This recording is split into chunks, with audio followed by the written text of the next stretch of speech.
High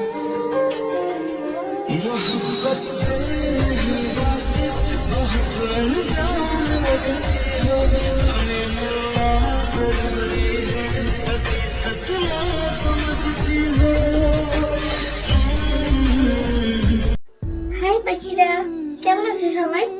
আমি পরিজার স্টোরিটা নিয়ে অনেক প্যারায় আছি জানো। তোমরা যেন বুঝতেই চাচ্ছ না, আমি ওইটাতে জাস্ট উপন্যাস দিব। এবার আমরা উপন্যাস যেমন পড়ি না, উপন্যাস পড়ার সময় যেমন এই ক্যারেক্টারটা এটার, ওই ক্যারেক্টারটা ওইটার আমরা মনে রাখি, এটা ঠিক তেমন উপন্যাস পড়ার সময় যেমন হয় তেমন। আমি টেকক দিয়ে দিতে পারছি না, কারণ 2 চ্যানেলে এডিট করে আমার সময় হয় না। এটার জন্য এটা আমি আগেই বলেছিলাম তোমাদের। তো তোমরা ওইটা দেখো, মানে উপন্যাসটাকে উপন্যাসের মতো করে দেখো, তাহলে ফিল করতে পারবে। আর সত্যি উপন্যাসটা অনেক ভালো, মাঝের দিক থেকে আরো বেশি, মানে তখন শুধু উত্তেজনায় উত্তেজনা, এরপরে কি হয় এরপরে কি হয় এরকম। ওটাকে ছাড়ার মতো আর ইয়ে নাই। পরিজান এমন একটা উপন্যাস জানো, পদ্মজার মতো। পদ্মজা সত্যি বিশ্বাস করবো না, আমি পদ্মজা পড়ার পরে মনে হয় টানা 1 সপ্তাহ আমার মাইন্ডে শুধু পদ্মজাই ঘুরতো। আর পরিজানটাও পদ্মজার মতো না হলে ওটার কাছাকাছি, ওই রকমই। পদ্মজা আর পরিজান যেন একজন আরেকজনের রূপ। তো তোমরা দেখো, তাহলে ভালো লাগবে। আর সবাই ওটা উপন্যাস যেহেতু, যদি শেয়ারের কথা আসে তাহলে বিটিএস লাভার হলেই না আমরা টেকুকে এফএফ অন্যজনকে শেয়ার করবো, তাছাড়া তো দেখবে না এমন। কিন্তু এটা তো উপন্যাস, এটা এখানে তো সমস্যা নেই। তাই সবাই একটু বেশি বেশি শেয়ার করো, কারণ ওটার ভিউ একদমই আসছে না। এরকম করলে যে আমি কষ্ট করে 2 চ্যানেলেই রেগুলার ভিডিও দিচ্ছি, তোমরা যারা আমার 2 চ্যানেলই সাবস্ক্রাইব করেছো তারা জানো, তাহলে আমার কষ্টের ফলটা কই বলো? এটার জন্য একটু অপর কথা ভাবো। তো চলো, অনেক কথা বলে ফেলেছি, শুরু করি এবার। তে এখন জাঙ্কুকের সাথে প্রয়োজন ছাড়া বেশি কথা বলে না। এইভাবে আরো 3 মাস কেটে যায়। একদিন সবাই একসাথে বসেছিল, তখন অফিস থেকে একজন লোক এসে বলে, জাঙ্কুক স্যার, আপনাকে একটা জরুরি কাজে বিজনেসের জন্য সিলেট যেতে হবে। কেন? এরপর লোকটি জাঙ্কুককে সব বুঝিয়ে দেয়। বুঝেছি, তুমি যাও, আমি যাব, যাওয়ার ব্যবস্থা করো। লোকটা চলে যাওয়ার পর ইয়োনোকে জাঙ্কুককে উপরে নিয়ে যেতে বলে। ইয়োনো জাঙ্কুককে উপরে নিয়ে যায়, তেও জাঙ্কুকের পিছে পিছে যায়। ইয়োনো জাঙ্কুকের ব্যাগ গুছিয়ে দেবে, তখন তে বলে, আপনি এখান থেকে যান, আমি গুছিয়ে দেব। ইয়োনো চলে যায়, জাঙ্কুক তের দিকে তাকায়। তে ইয়োনো গুছিয়ে দিত, তুমি কষ্ট করবে কেন? একটা কথা বলি, রাগ করেন না। বলো। আমি আপনার সাথে যাই? জাঙ্কুক তের দিকে ভ্রু উঁচিয়ে তাকায়। সরি, আমি হুকুম করতে চাইনি, শুধু বললাম। তোমার যাওয়ার দরকার নেই, ইয়োনো তো থাকবেই আমার সাথে। তারপরও আপনি ওইখানে বাইরের খাবার খাবেন, অসুস্থ হয়ে যাবেন তো। আবার আপনাকে আমি চোখের আড়াল করতে চাই না, সেই কারণে। আমার কিছু হবে না তে, তোমার যাওয়ার দরকার নেই। প্লিজ এমন করেন না, আমি যাব, প্লিজ। তে আমায় রাগাইও না, আমি বলছি না মানে না। তের মনটা ভেঙে যায়, ও মুখটা ছোট্ট করে রাখে। তখন রুম থেকে বেরিয়ে আসে সে। রাতে সবাই খাবার খেলেও তে খায় না, জাঙ্কুক সেটা খেয়াল করে।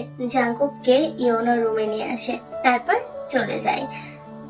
তে বারান্দা থেকে চোখ মুছে ঘরে আসে। তে খাবার খাবে না?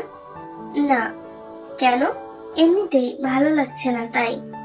জাঙ্কুক কিছু বলে না। তে দরজা বন্ধ করে বাতি অফ করে বারান্দায় যায়। জাঙ্কুক শুয়ে পড়ে, তে বারান্দাতেই ঘুমিয়ে পড়ে।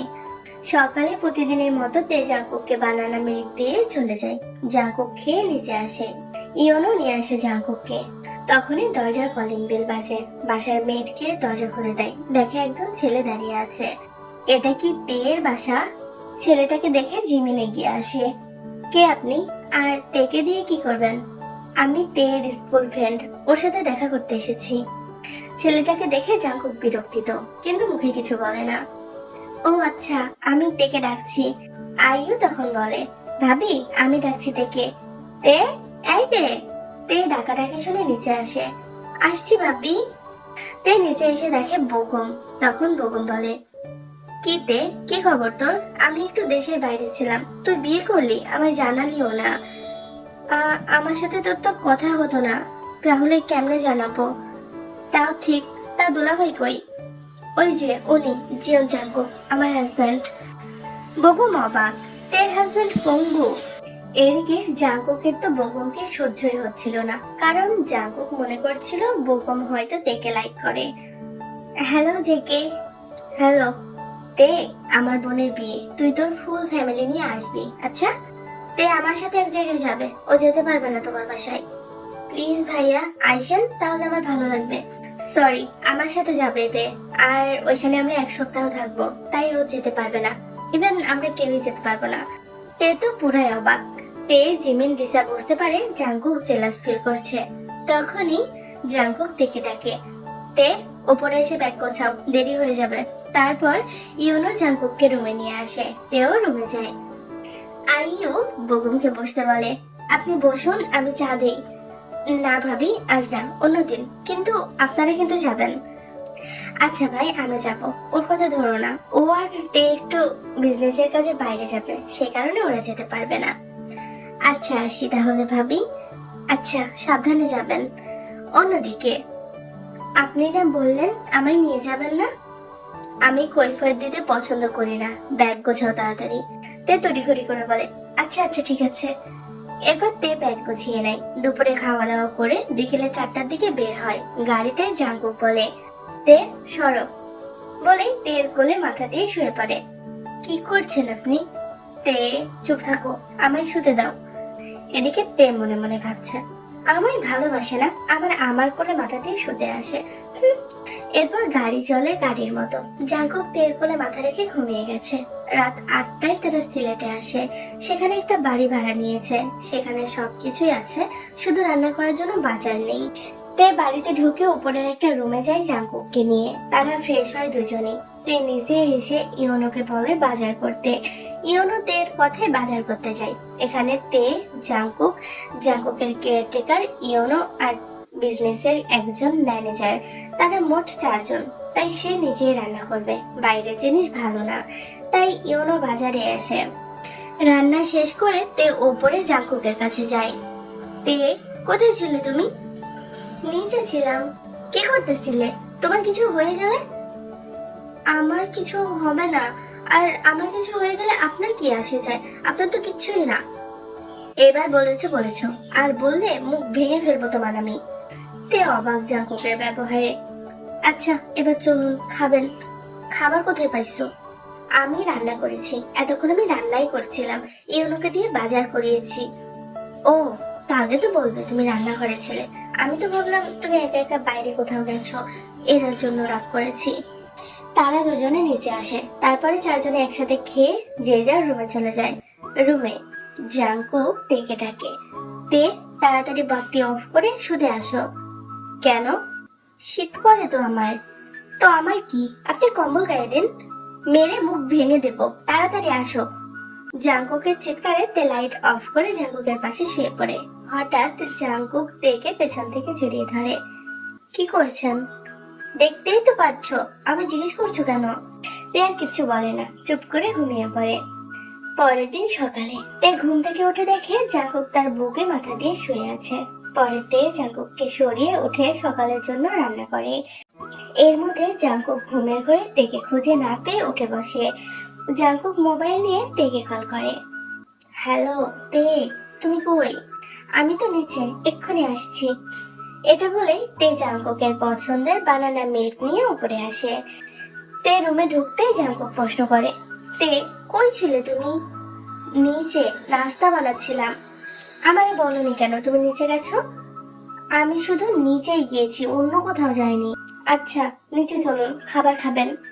এরপর তে জাঙ্কুককে নিয়ে নিচে চলে যায়। সবাই মিলে খাওয়া দাওয়া করে উপরে চলে যায়। এইভাবেই 4টা দিন কেটে যায়। একদিন জাঙ্কুকের সাথে দেখা করতে জাঙ্কুকের ফ্রেন্ড কাই আসে। জাঙ্কুক সোফায় বসা ছিল। বাড়ির কলিং বেল বাজতেই তে গিয়ে দরজা খুলে। কাই তেকে প্রশ্ন করে, জাঙ্কুক কি বাসায় আছে? কিন্তু আপনি কে? তখনই জাঙ্কুক পেছন থেকে প্রশ্ন করে, কে এসেছে তে? একটা লোক এসেছে, জানি না কে। কাই থেকে বলে, আপনি কে? আমি জাঙ্কুকের ফ্রেন্ড, বলে বাসার ভেতরে ঢুকে জাঙ্কুককে বলে, এটা কে রে জাঙ্কুক? তুই গেস কর এটা কে? এটা ভাবি। ঠিক ধরেছিস। ভাবি, আপনি কিন্তু অনেক সুন্দর। কায়ের কথায় তে একটু লজ্জা পায়। এদিকে জাঙ্কুক তো রাগে লাল হয়ে গেছে। তোর কি কোনো কাজ নেই? কি প্রয়োজনে এসেছিস সেটা বল। জাঙ্কুক, তুই আসলি তাই দেখা করতে আসলাম। ভাইয়া আপনাকে চা দিই? না ভাবি, আমি খেয়ে এসেছি। জাঙ্কুকের তো রাগে গা জ্বলছে এদের কথা শুনে, তাই তের সাথে হেসে হেসে কথা বলছে। এটা দেখে সে বিরক্তিত। তুই কি এখন তাহলে চলে যাবি? এমন করস কেন? আচ্ছা ভাবি, আমি যাই। হ্যাঁ আচ্ছা ভাইয়া, আবার আসবেন। এটা শুনে জাঙ্কুক আবারও রেগে যায়, কিন্তু তেকে কিছু বলে না। রাতে জাঙ্কুক তেকে জিজ্ঞেস করে, তুমি এত হেসে হেসে কায়ের সাথে কথা বলছিলে কেন? তে অবাক। শোনো, আর জানি না দেখি আমি। আচ্ছা, আপনি কি আমায় ভালোবাসেন? না। তাহলে আপনি এত কেয়ার করেন কেন? সব কথার উত্তর দিতে আমি বাধ্য নই তে। তের মনটা ভেঙে যায়, কিন্তু তবুও তার তো এই পুরুষকে চাই চাই, যেভাবে হোক এই পুরুষকে সে নিজের করেই ছাড়বে। তের মাথায় একটা প্ল্যান এসেছে। আপনি আমার একটা কথা রাখবেন প্লিজ? কি কথা? আপনার কিন্তু রাখতে হবে। বলুন, রাখবেন? আগে বলো।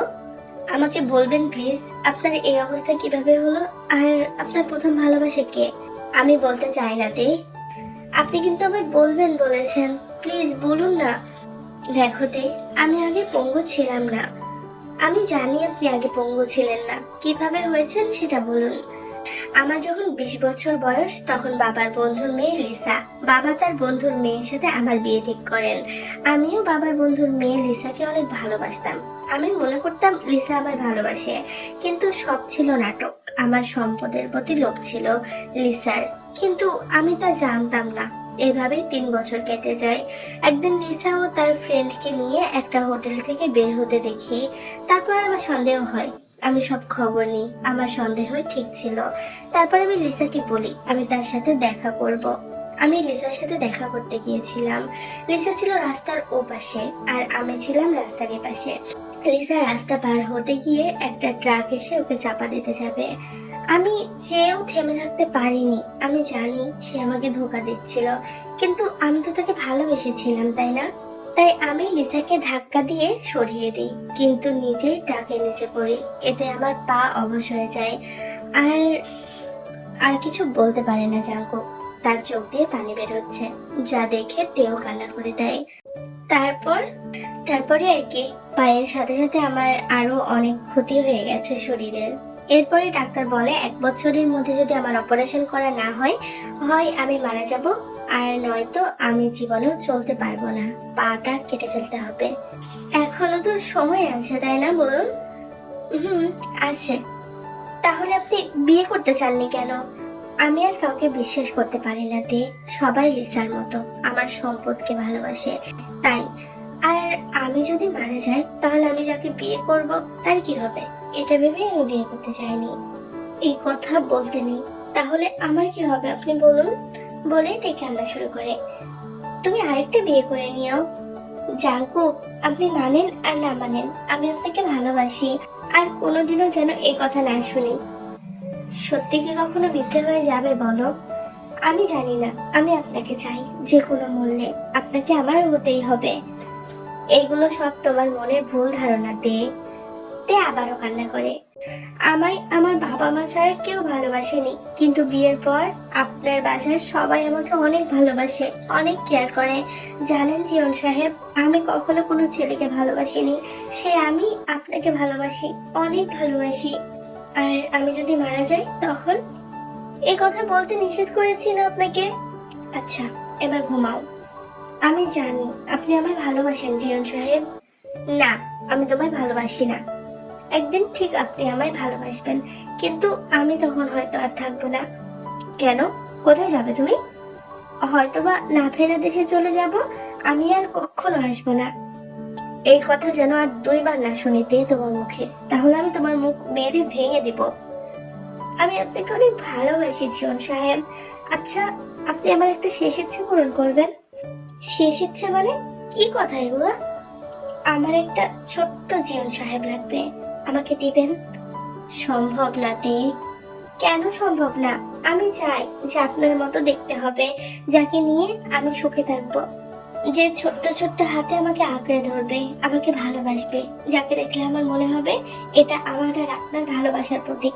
আপনি আমায় নাই ভালোবাসলেন, আমি তো আপনাকে বাসি, তাই না?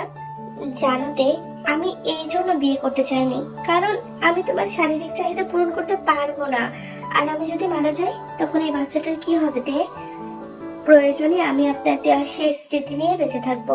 প্লিজ জিয়ন সাহেব, না করবেন না। জাঙ্কুক চুপ থাকে। তে অনেক বোঝানোর পরও জাঙ্কুক তো কোনো মতে রাজি হবে না। কিন্তু তের কান্নাকাটির কাছে শেষে সে হার মানে বাচ্চা নিতে রাজি হয় সে।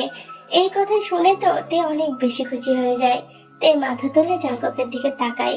তে মাথা তুলে জাঙ্কুকের দিকে তাকাতেই জাঙ্কুক অধরে অধর ডুবিয়ে দেয়।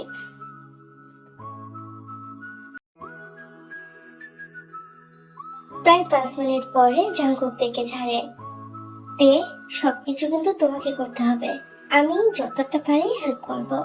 তের প্রচন্ড লজ্জা লাগছিল কথাটা শুনে, কিন্তু কিছু করার নেই। সে সত্যিই চায় জাঙ্কুককে নিজের করে পেতে। তার মতো একটা ছোট্ট জিয়ন সাহেবকে সে চায়। তাই তে মাথা নিচু করে বলে ওকে। এরপরে জাঙ্কুক বেবি প্রসেসিংটা শুরু করে দেয় আর শেষ করে তে। তবে তেকে জাঙ্কুককে শিখিয়েছে আমাদের তে ইনোসেন্ট।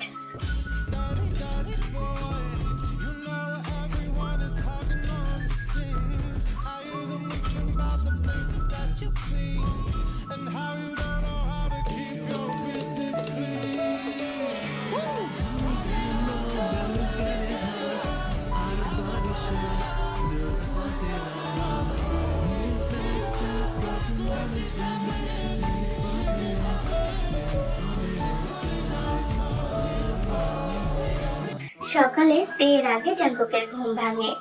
তে, তোমার চেরিগুলো এত নরম কেন? মন চাইছে বলেই জাঙ্কুক তের চেরির উপর হামলা করে। একটা খাচ্ছে তার একটা চাপছে। জাঙ্কুকের বেশ ভালো লাগছে বিষয়টা। এতদিন সে তের থেকে দূরে থাকলেও কাল রাতের পর এখন বারবার তেকে কাছে পেতে মন চাইছে তার। জাঙ্কুক টানা 10 মিনিট এমন করে পরে ছাড়ে তেকে। তের বুকে এখন ব্যথা অনুভব হচ্ছে, কিন্তু কিচ্ছু করার নেই। এই পথে সে নিজে পা বাড়িয়েছে। সে কি আর জানতো তার জিয়ন সাহেব এতটা নটি? জাঙ্কুকের সাথে চোখাচোখি হতেই তে শরমে চোখ নামিয়ে নেয়। মিনমিনিয়ে বলে ফ্রেশ হয়ে নিন, নিচে চলুন। এই বলে তে জাঙ্কুককে পোশাক পরিয়ে নিজেও পরে নেয়। আর দুজনে একসাথে ফ্রেশ হয়ে বের হয়। তে মাথা নিচু করে জাঙ্কুককে বলে আপনি থাকুন, আমি নিচে গিয়ে নাস্তা বানাই। জাঙ্কুক তের হাত ধরে ফেলে। তখন তো লজ্জা পেলে না, আর এখন লজ্জায় মরে যাচ্ছ কেন? তে লজ্জা পেয়ে নিচে গিয়ে নাস্তা বানায়। পরে জাঙ্কুকের জন্য বানানা মিল্ক নিয়ে রুমে আসে, জাঙ্কুককে দেয়। জাঙ্কুক মিল্ক খাচ্ছিল। এটা দেখে তে মনে মনে ভাবে এই বেড়া খাচ্চর ছোট থেকে বানানা মিল্ক খেয়ে খেয়ে তার বানানাটাকে এত বড় বানিয়েছে। তের ভাবনার ছেদ ঘটে জাঙ্কুকের ডাকে। তে শোনো, আজকে আমরা বাসায় যাব, আমার কাজ শেষ, তুমি তৈরি হয়ে থেকো। 4:30টায় আমরা রওনা দিব। ওকে। এরপর তে নিচে গিয়ে দুপুরে রান্না করে ব্যাগ গুছিয়ে রাখে। তারপর তে জাঙ্কুককে নিয়ে নিচেই যায়। সবাই একসাথে খাবার খেয়ে তে জাঙ্কুককে নিয়ে একটু ঘুরতে বের হয়। ঘোরাঘুরি শেষে বাসায় ফিরে রেডি হয়ে যায় তারা। তে জাঙ্কুককে নিয়ে নিচে নামে, আর ইয়নো তে আর জাঙ্কুকের ব্যাগ নিয়ে পেছন পেছন আসে। আগের বারের মতো জাঙ্কুক তের কোলে মাথা রেখে শুয়ে আছে গাড়িতে। তবে তের আজকে একটু লজ্জা লাগছে, কারণ কালকের কথা ভেবে সে লজ্জিত। এদিকে জাঙ্কুক একটু পরপর তার পেটে খোঁচাচ্ছে, হয় নাক দিয়ে না হয় ঠোঁট দিয়ে। এত সুন্দর মুহূর্তের মধ্যে একটা কথা মনে পড়তেই তের মন খারাপ হয়ে যায়। জাঙ্কুক বলেছে সে নাকি তেকে ভালোবাসে না।